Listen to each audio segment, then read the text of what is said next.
I'm going to do is sort of create a bit of a squint. I don't know why, I feel like she should be squinting. Her expression is like, oh my god, what's that over there? Is that my man? I'm sorry. Okay, so zoom out. The eye was a bit different. Okay. Alright, symmetrical. Yeah. And then now I'm just going to bring in the highlights that are being reflected from her cheek and from the general area.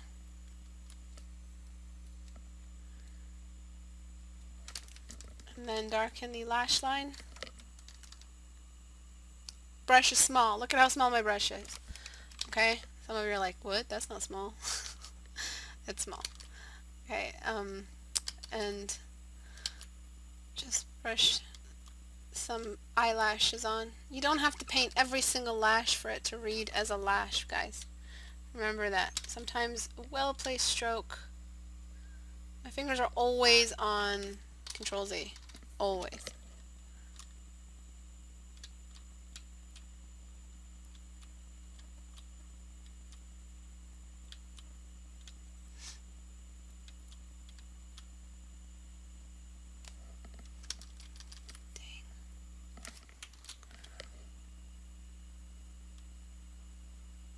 I know that's a dependency digitally, but digital painter. What am I going to say? I'm going to make her upper eyelid a little bit more, the socket a little bit more pronounced.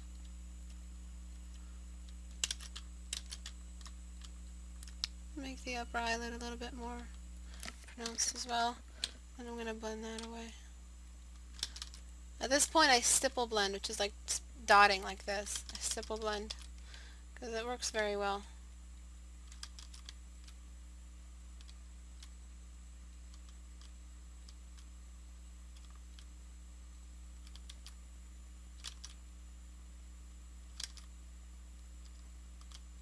Okay. And then the lower eyelids as well. There needs to be an edge for the lower eyelids. There's an actual fold, an actual crease.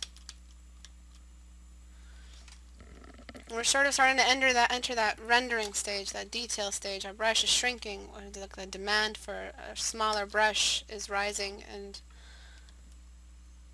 people are dying, children are crying. I'm sorry. Such a nerd. Okay, so the core shadow of the eye socket also needs to be established. So there's a shadow where the dip of the nose happens, and then there's the part where the nose starts under that shadow.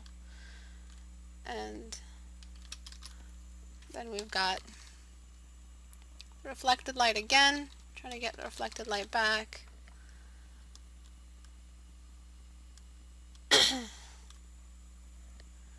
Then we've got the light. And then we've got some more reflected light. Okay?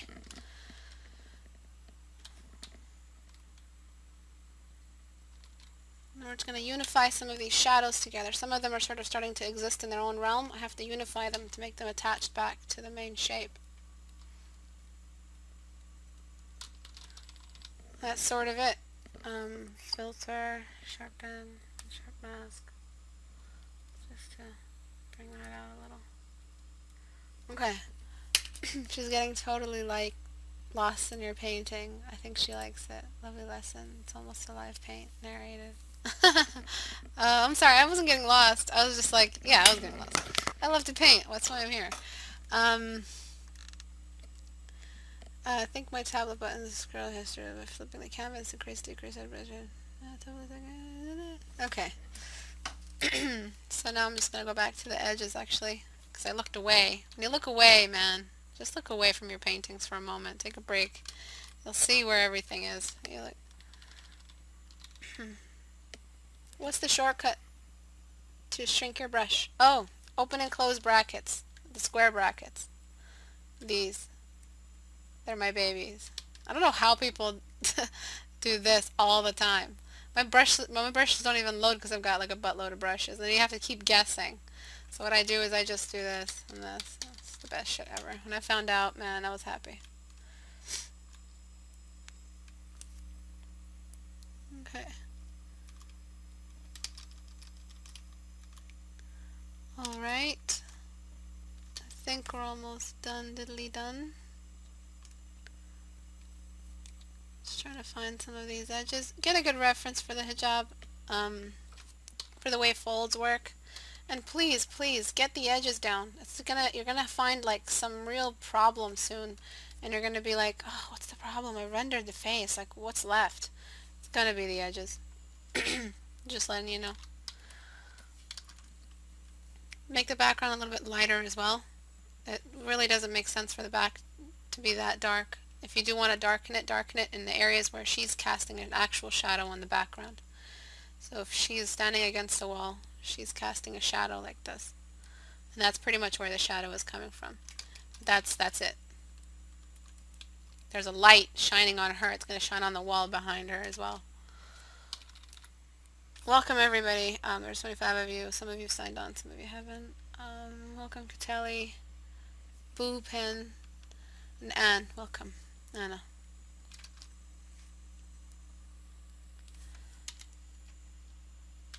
No, and then inverse it so that I could fix the edge of her hijab.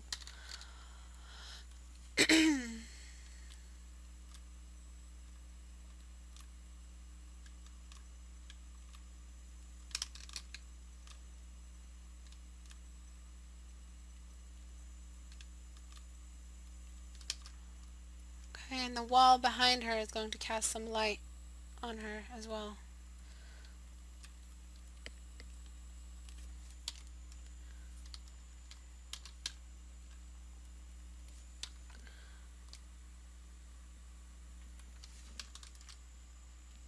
Okay, I think that's it for this.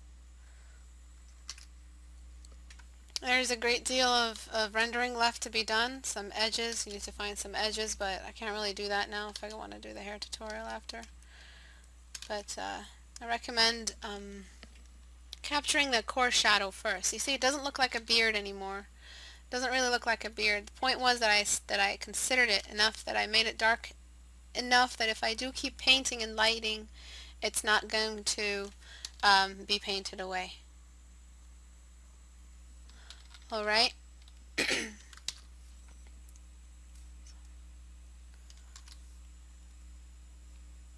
So before, the high contrast didn't allow you to establish tones of building. It didn't allow you to build the form. You had dark darks and light lights. What I did was I grayed everything out and started to sort of build a core shadow. So I threw that beard in there and sort of got it getting more and more painted away. As you can tell, I brought down the lights, sort of fixed the shadows of the eyes, added some shadow for the hijab, and I just kept sort of bringing in some edges. It's like watching a speed paint on YouTube. Okay, and I brought in some lights, sharpened it up, made her eyelashes a bit more dark, made her lower lashes, or made her upper eyelids and lower eyelids a bit more contrast there. Added the reflected light, and bada bing, bada boom. Okay, I did it in front of you guys. I didn't use magic. So you guys can do the exact same thing if you used the paintbrush and painted the exact same strokes I did. So it's that simple. There isn't that big a distance between me and you guys. You guys can definitely do this. So I'll send this back to you.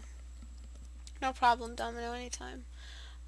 This is a photo study. Like, there's so much to talk about photo studies. The blending issue that you're talking about, Kuro, is mostly you're not using the right brush.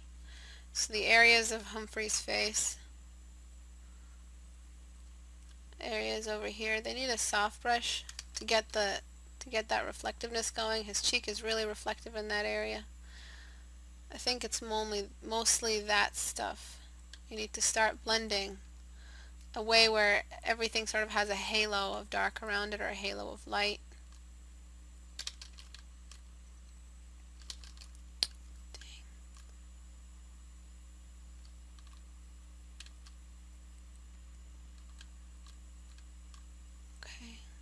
Some areas can't be that dark because they're facing the light. His eyes also has like a shade around it.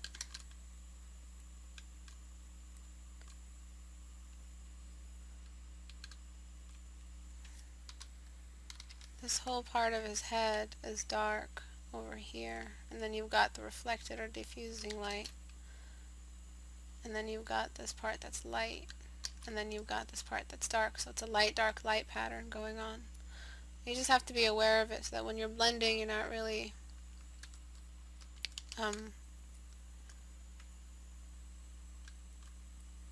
breaking the contrast.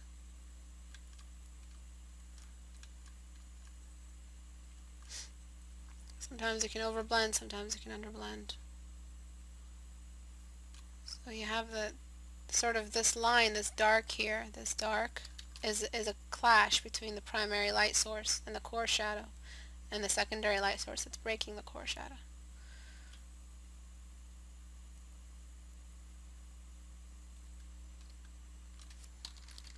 So he's got some signifying light on his under eyelid that he sort of missed out on. Of course there is a texture going on in the paint, so what you can do later is just add the noise if you need to. If it's a photorealism, you're not really going to get anything out of it. What you're here for, Kuro, is to study the light. You're not here to be a photorealist. Just study what's happening with the light source and get what you can from that.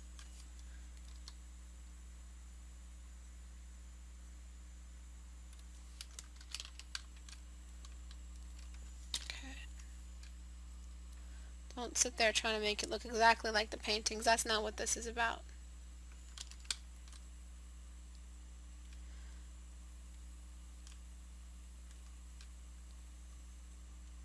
And this area here isn't as light as this side. This side is much lighter. And so as you can see, the lights that you used are a bit dark, and the lights in the image are way lighter. And that's because you can only use these lights only where they really matter. I'm just going to use the dodge tool actually. I don't have time. So then there's the part on the nose, the part on the side of the eyes. The eyelid is actually traveling into the highlight in the image. And then there's the side of the forehead, the lips, and the chin. Nothing is sort of lighter than this. Kind of went too light. Dodge tool's crazy. And then in this area, the light is barely that strong. Just on like one tiny little part. Okay? Parts that are lit up like this. And then that's it. I mean, if you get rid of this section, if you get rid of this, that looks fine. Okay? If you have the image beside you, you're gonna obsess about it not looking exactly like your photo reference. And you're not a photorealist painter. You're trying to be an illustrator. If that's what you want, like, I don't know, but from my experience with your work, you're trying to sort of learn lighting and different lighting situations and stuff like that. So yeah, make sure you're not trying to imitate it too much. Just capture the basic lighting and then move on to the next study. Okay, and then the face by Neva. Filter, liquefy. The head is a bit too large. There's an issue here. Background is too dark. We never want to do that. Okay, so merge that down. Then shrink the head a little bit. It's supposed to fit inside. Give yourself some space. The head is super, super long. Don't work with a dark background because a background that's dark does not allow that kind of light in the face. If it's dark in the room, there isn't that much light. Okay? So what we're doing now is I'm just going to shrink the size of the head, increase it horizontally. It's a bit lacking horizontally.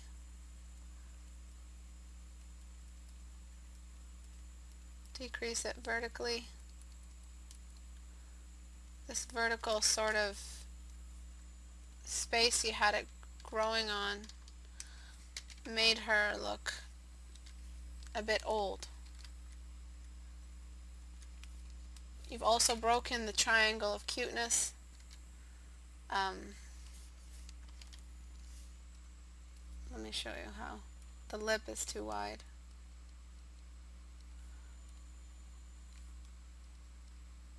So that's made her look very, very old. Very Botoxy, stretched face, sort of skin type of thing. She doesn't look young, unless that's what you were going for. It's different if that's what you were going for. I'm also going to soften her features. The edge of her jaw is a bit too pronounced.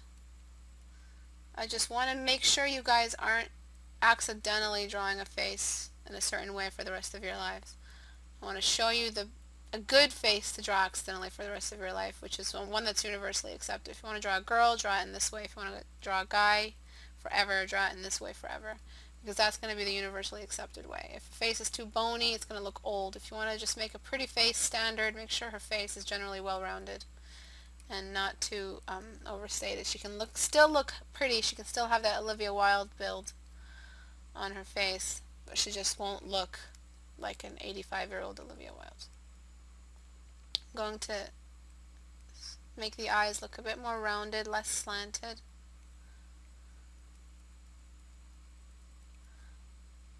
Make the eyebrow arches a bit more symmetrical. Make the eyebrows a bit more symmetrical.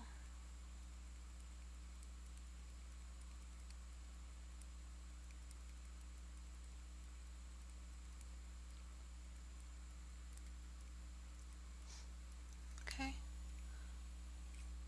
Yeah, I might not have time for the hair tutorial. I'm very sorry. And then make the lips a bit more rounded. And keep them inside the triangle. They're still outside the triangle. Remember, don't paint an expression. Paint expressionless faces. Because that way, when you do need to paint an expression, so that way you don't accidentally paint an expression again for the rest of your life. So you're not painting her smiling or sad or whatever forever. If you want to make something smiling, you'd know how to do it. Just make sure your standard, it's all about the standard. You're making the standard expressionless so you can accessorize it later in the commission or whatever.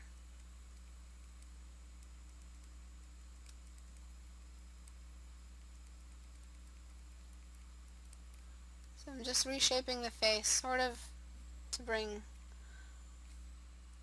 I'm not trying to break your style too much. I'm just trying to sort of take away what's limiting it. And we have before,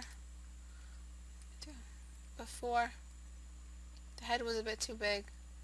After, I just rounded it off and removed the smile. Okay? That's pretty much it. There wasn't much missing.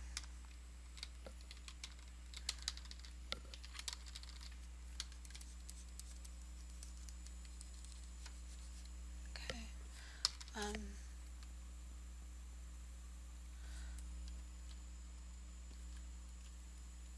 So now what I'm going to do is just find that core shadow. Yeah, it's a beard right now, but eventually it won't be because other areas that are sticking out are going to not make it a beard.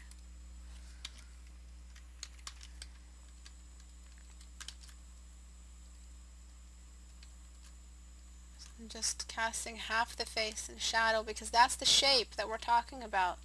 There's also a shadow beneath the eyes. That's the shape of the face. We're trying to paint three-dimensionally. You're painting a sphere right now. Remember those sphere studies you guys do? This is pretty much what you're doing. It's just this time it has eyes and features. And now I'm going to break it. Now I'm starting to break it. Trying to see where I really need that shadow and to translate that form. Sometimes it'll read just fine without that kind of shadow. Sometimes you need a little bit more shadow. Throw in starting to break now with the secondary light source addition. And yeah, you've lost the form of the lips, but you can always get it back by getting your dark spots.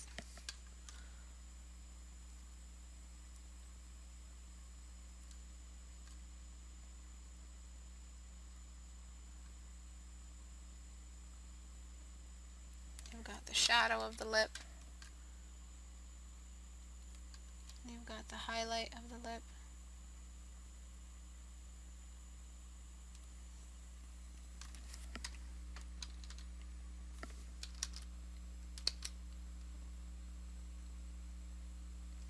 And of course you've got the shadow of the nose that you definitely absolutely need.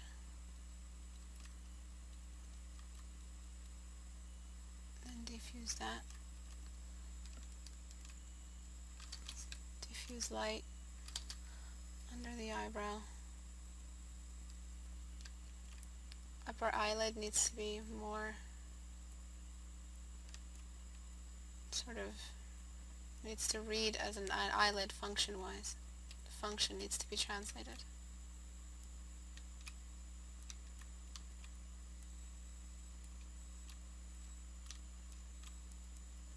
Lower part of the eyelid here.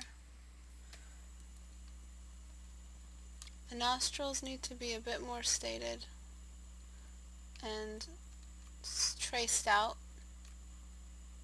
They seem to be tiny little slits trying to be holes, but they're not really slits, they're actual cavities, they're caves. And you've got the diffuse light. If you guys aren't familiar with how to paint a nose or why I'm doing what I'm doing here, 101, not really 101, maybe like 3 nose tutorials on my YouTube channel that I've recorded. And then I'll bring down the lights, just like I did with Domino's face, and build up the light slowly. So I'm going to get my light source and then build it up. You guys use too much contrast. Just find where the high point is of the cheeks. That's where the highlight is going to be. I mean, where's the snow going to be? It's going to be on the top of the mountain. I know it's a different kind of situation, but just remember it as a snow-capped mountain, okay? Think about it like that. Then you've got the stretched skin of the forehead, the brow bone, having some light. Again, yes, we're taking away some of the shadows, but we can always paint them back. Then the nose light that builds vertically. Show where the nose is. Don't worry too much about the shadows on either side of the bridge because they're not really that important to represent the fact that the nose is sticking out. What is important to make the nose look like it's sticking out is the light of the nose. And then you've got the milk mustache everybody needs. The eyes do stick out. And then you've got the light of the chin. Also build that up toward the light source. And then you've got, the highlights here. It's too much. I'll paint it out in a sec. And then you've got the highlight of the lips.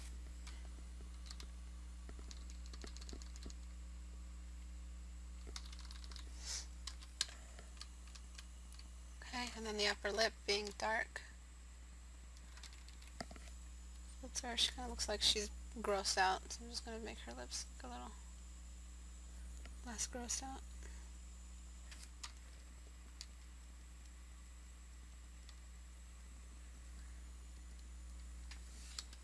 Either you add the light, you add the shadow of the cheekbone, or you just take it straight to the milk mustache and make it one shadow. It really depends on the kind of face you want to draw. I kind of like to have a somewhere in the middle.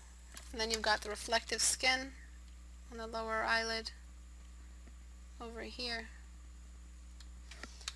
And then darken the eyebrows on the inner corner of the eyebrows. It's too dark. On the inner corner and the outer corner. Leave the middle lit up because that's where the light is touching it. So it does look rough, I am sorry, but don't have that much time.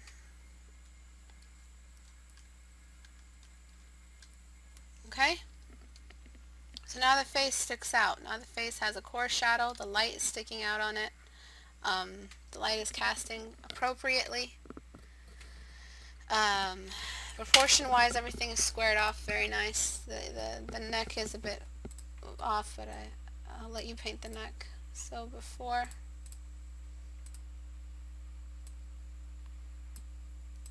after, simple stuff. Dang, forgot to paint this way.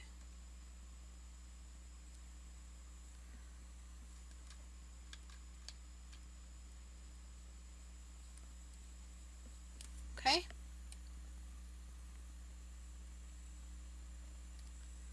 So before,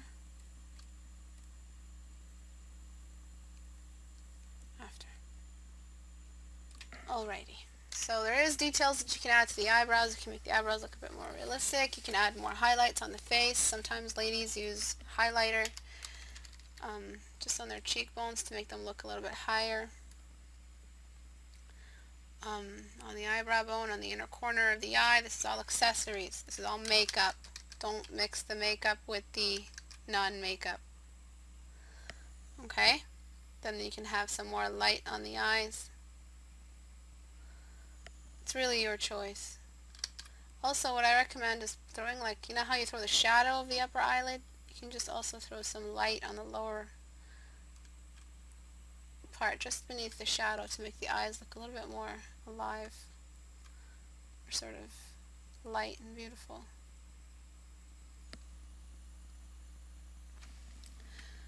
Any device, I've not received any of the overpaints. What? Which is okay, but if you have time, would you mind sending it on DeviantArt? Yeah, sure, I'll upload it to my stash and then I'll send it to you. Send it. One more before and after. Take a look at what the core shadow does, Aneva. Okay? Balances it out so you can build out of it. The core shadow and the midtone is the object. That's what the object is. The highlights are the movement away from the object. Is the highs and lows.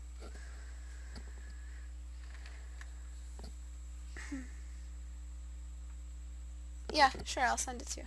It's not trouble at all. Okay, then we've got a landscape. Nice brush strokes on the mountains, really pretty. Okay, so some rules for landscape. You can literally write them down because they don't change. Objects in the foreground are lighter than objects in the background. Okay? Objects in front of light have silhouettes. Objects beside lights have sort of not silhouettes. Okay, let me show you. So objects in the foreground are darker than objects in the background. Okay, so let's take that as a rule. So I'm just using my lasso tool here, my partner in crime, to find some form here on the tree.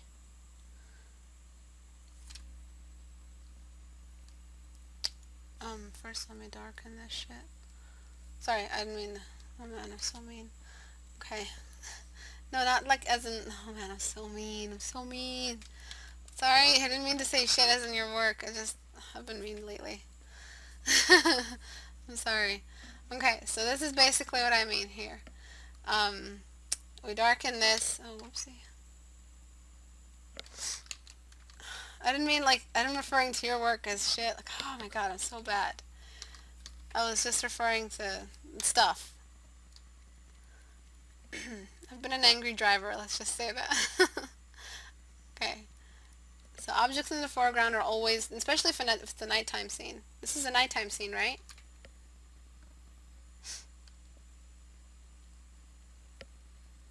Objects in it doesn't matter nighttime or daytime. The objects in the foreground are always lighter. Darker. Fuck. Oh my god, what the fuck am I doing? I think I'm like fried. I think I'm running out of juice because I had a tutorial. I had a private session before this. I think I'm all tutorialed out. So objects, yes, and then the secondary objects or midground is a bit darker than that. So let's find some basic shape here for the objects in the distance. No. Give me some time to sort of get something going.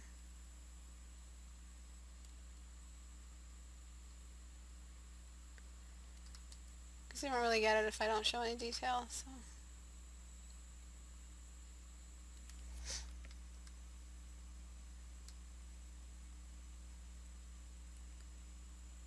Okay.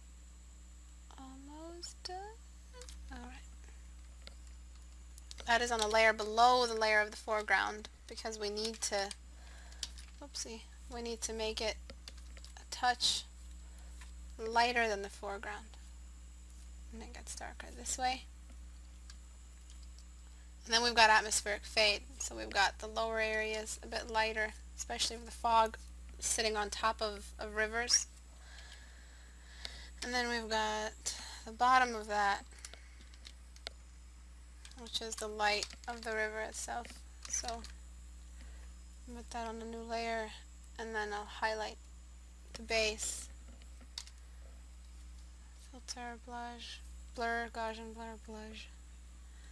Okay, so now we've got that fog going. We've got the mid-tone, mid-ground, and then we've got the foreground, which I will make a bit darker.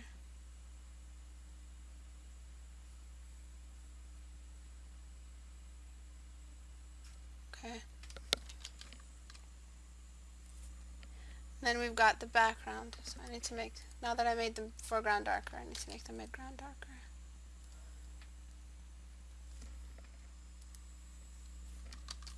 It's too dark. Yeah, it's fine. Wait, no it's not. Just eyeball it, and then the tops will be darker because that's where the fog is not. The fog. Okay, so now we have an atmosphere. Now we have some fog, we have some foreground.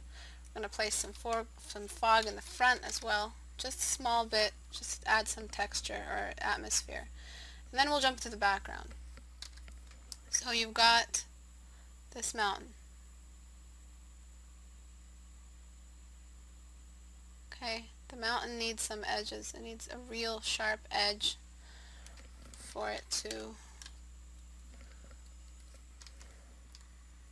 read just as that, an edge.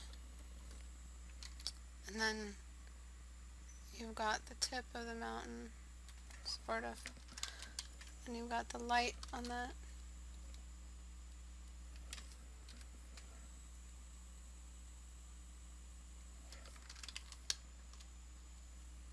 Okay, now you have to find the tips or the sides that are directly exposed to the light and bring in that same exact kind of edge, because that's what this is. It's a big rock, and rocks have severe edges.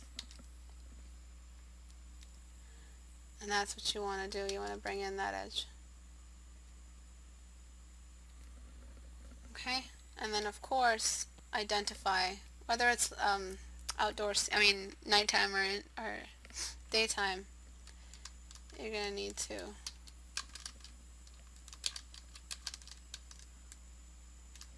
figure out what the light source is in this whole shebang.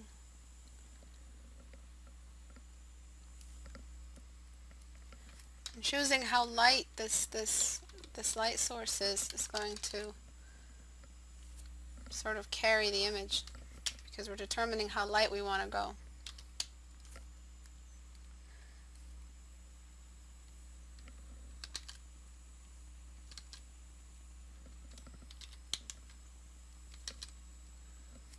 Remember, atmosphere, when you're painting landscapes, you're painting the air as well.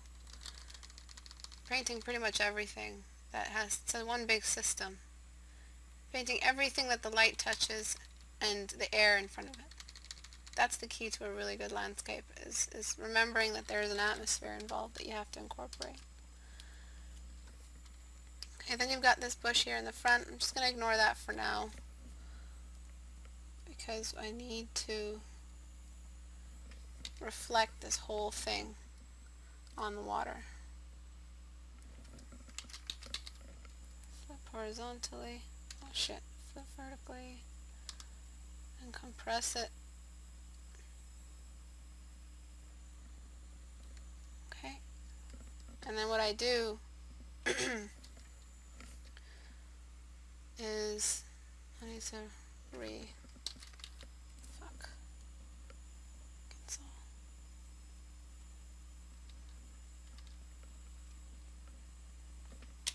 What am I doing? What am I doing exactly? Someone tell me what I'm doing. Okay, so flip vertically. Okay, flip vertically. And then we've got the base.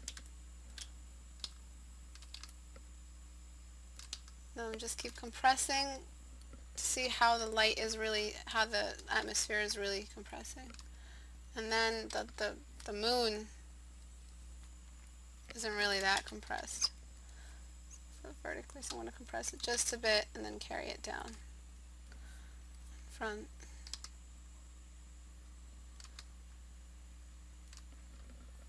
Just a touch. And then merge that, merge that down here. And then start erasing away at the reflection that I did, because it's not that perfectly reflected. Some of it is going to get diffused. It's not like a mirror image. There's like muck on the water and all that jazz. So what I'm going to do now is start building a texture for the water, and the way you build a texture for the water is throw lines, cut lines right into the water, the parts of the water that are rippled. And the further away you are from the water, the more thin and close together the lines are. Same thing, you get a light tone. Yeah, the lights will be lit.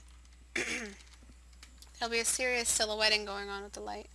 And you've got thinner lines in the distance for the water ripples, where the wind is sort of changing the way the water is looking. What that's doing is representing the texture of the water. You've got some of those ripples closer or further apart in the foreground. And that's sort of representing the movement away. And then what you do is just highlight them, duplicate layer, merge down, duplicate layer, highlight them in the areas that are closer to the light, and then erase away the parts that aren't. And that way you're creating again the atmosphere involved. Merge down, merge down. You want to carry that light on the reflectiveness of the water. So the water is one big mirror that's rippled and broken. So you want to represent that as well. And then that fog we represented earlier also needs to be brought back a little. It's just sitting on the top, also catching some light on it from the moon. Gotta feel like Bob Ross. I wish. Okay, and then there's some happy trees over there. Okay, and I'm going to just relocate that edge. And objects that are further away from the objects are just in complete light. And you need to give this mountain range here, this mountain, more form. It seems to be just one big sad mountain not included in the club. He kind of wants some space to shine. So just give him a little bit of form. And then fade him out. Don't you guys love that how he's a him now? Am I crazy? I think I'm crazy.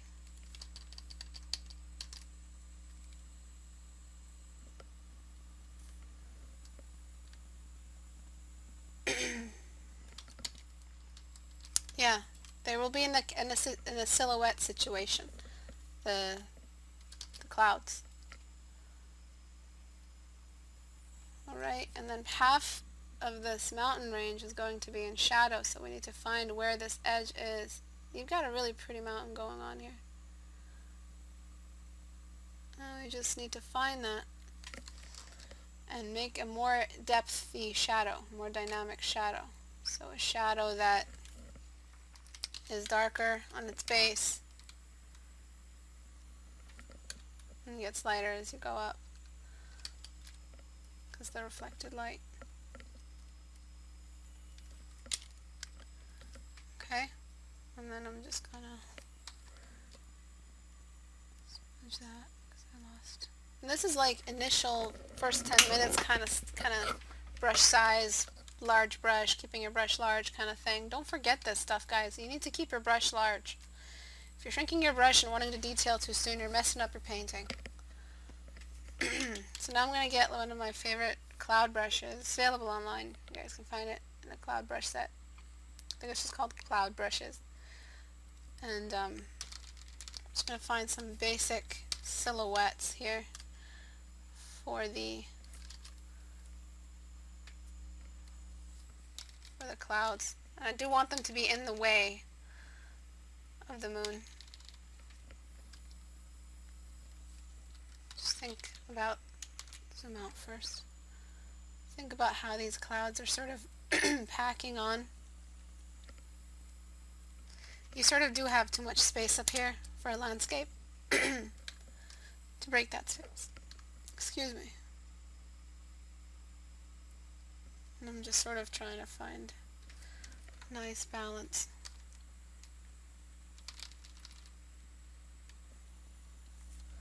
And what I'll do now is I'll bring the burn tool on shadows. Just burn the clouds when in the areas where they're in front of the moon. Burn the outsides to frame it. You want to frame your canvas. You want to. Just do it. Because what it promises is a better focus for the audience. Okay? So I'm just going to flatten the image now. And I'm going to highlight only the bottoms of this cloud because that's where the light is reaching. Okay? So the outlines of the clouds, the parts of the clouds that aren't thick enough to be the shadow, they're not opaque. Only these areas here get this kind of cloud silhouette going. So I'm going to protect tones. Oopsie. God, the dodge tool is like wildfire. Be careful. Okay. And then the outlines, the outer outlines of the clouds and the tops are sort of also lit up very gently. Careful. And you want to create a distinction between the clouds in the foreground and the clouds in the background. You don't want to be making it all one piece. So clouds don't work like that. You want to blend away the edge of the moon because it's not that sharp. It'd be really close to us if it was. The moon naturally is much smaller than this too. It's not going to get this big.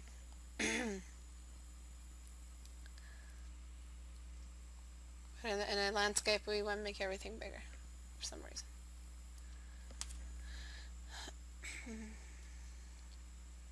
Okay, so just parts that are catching some of the light.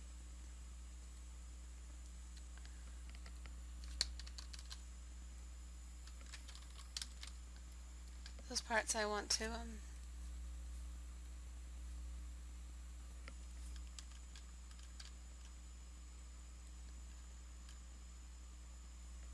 throw in silhouette. I'm just going to get the burn tool again. And sort of darken the part of the cloud that's in front of the moon because it will be in silhouette. And then distort the edge of that cloud because the light is distorting everything. And then carry some of that reflection down here. Carry some of that reflection on the tips of the mountains. And then the contrast is going up. If the contrast is too high and it's out of your control, just bring it down. Levels, Control L, bring the white thingy. Oh shit. Bring that down like this. Put a cap on the whites. That's basically what you're doing. And then you can go in again and place the highlights only where you feel like you really need them. Okay? So remember, objects in the foreground are darker, objects in the background are lighter, they get lighter. These are the rules of landscape painting. And that's pretty much it. I'll show you the before and after.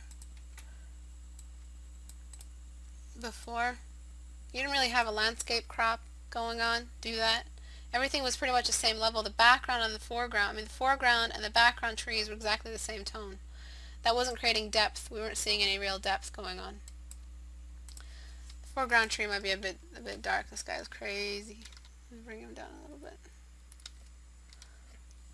Okay. Yeah, that's better. So remember, these are the rules. You can't start a landscape painting and not observe a landscape. And one of the things that you can observe about a landscape is, you know, if you're doing enough landscape studies, you'll notice, oh shit, the foreground is always darker. I need to remember that. If you grayscale a landscape painting and you do studies, then the landscape is always going to be a bit darker. The foreground, the foreground is going to be darker, goddamn. And then the middle ground is going to be a mid-tone.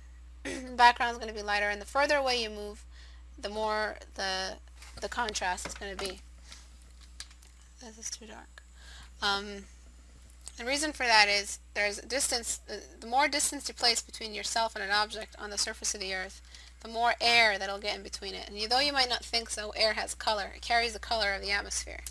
And at night, there isn't much atmosphere, there isn't much color because there isn't much light. So all you really get is a very dim, distance going on, barely anything. The light is really what's showing it. So in this case, the moon is super bright, almost as bright as the sun, really. But that's sort of the universe that we're working in the landscape. We get to break those rules because they're dramatic and they look good.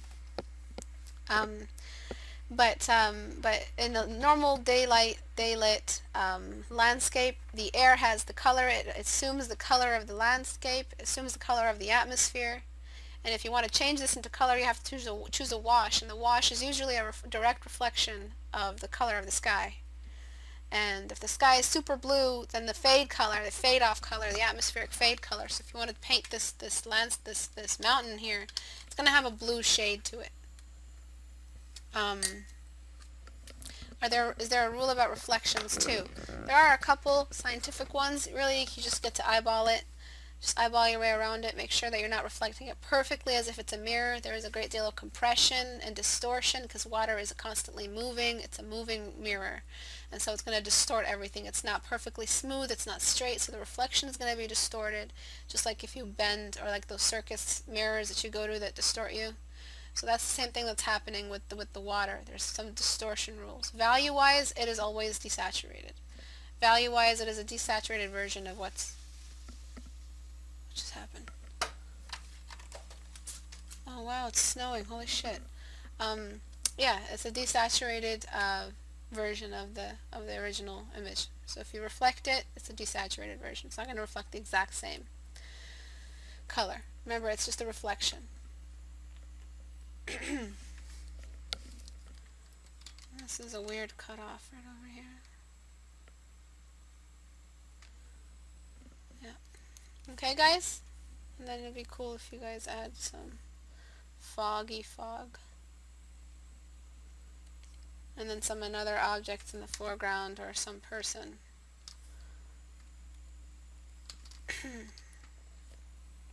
Okay, like some sort of traveler or something. Or a giraffe. Okay. I don't think there are enough paintings about giraffes. Shit. Throw in a giraffe. Just make sure the giraffe is following the light. He's kind of eating away at whatever he's eating. It's a bad giraffe right there. Okay? Just, if you follow these rules, you can literally place everything in there. So let me delete this. Merge that. And I think that's it for today. I've already hit more than an hour. I'm sorry about the hair tutorial that I promised that I didn't do. I suck. I know. I'll do it next time for you guys. So thanks again. Forgive me, I have to add one last little thing. It needs to be sharper. Okay, I'm done. I'll send it to you.